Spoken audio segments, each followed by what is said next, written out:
Our starting point for the design of the powder room was the slab material that was selected as part of the design for the home. And it reminded me of a precious stone, which then reminded me of Elizabeth Taylor's very famous jewelry collection. And from there, it just became everything about theater and drama and being over the top. And we tried to use that as the inspiration for the other two spaces as well. My name is Rachel Cannon. I am the creative director, founder, and principal interior designer of Rachel Cannon Limited Interiors here in Baton Rouge, Louisiana. And our firm is responsible for designing the powder room, the mudroom, and the guest entry hallway in the Flower magazine showhouse. I am absolutely obsessed with the upholstered walls in the powder room. It's something that I've wanted to do for years. I've suggested it to many clients for spaces other than a powder room and couldn't get anybody to do it. And so this was my one shot and I did it.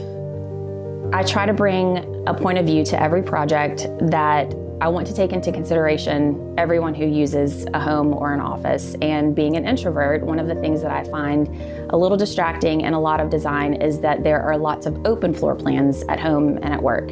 And for me, I love intimate rooms, intimate spaces. That's one of my favorite things about this house in particular, is that there are lots of very cozy rooms. Even the rooms that are large feel very intimate. And one of the things that I loved about choosing the powder room is that I really did get to make it just a sort of special, tiny, cozy little space, and the upholstery on the walls really kind of adds to that atmosphere in the room. We owe a huge thank you to Fabricut, who supplied the fabric that's on the walls as well as the trim in the powder room. And Connolly helped us with every piece of artwork that you see in these spaces. Ingala Trading supplied the drapery fabric over the mudroom. Nest Hardware supplied the hardware in the mudroom. Curry & Company supplied the lighting in the powder room. I really love those Art Deco kind of throwbacks as part of that design as well. Nashville Rug Gallery supplied us with the rugs. It just was a huge team effort, and I am so grateful to everyone who helped us pull the space together.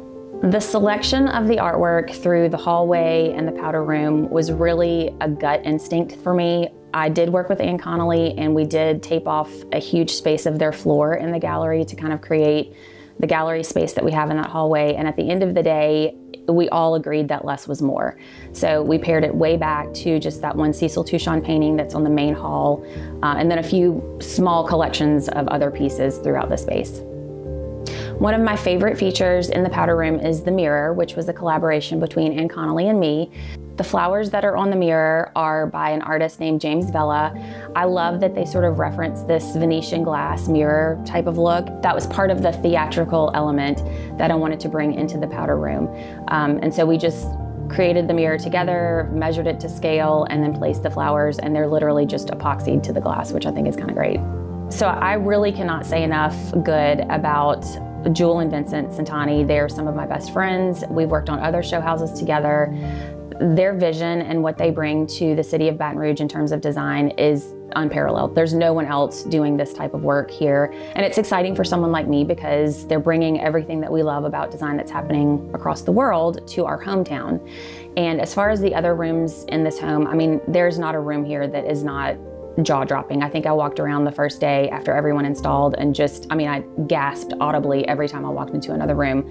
And it's really something special to have in my hometown.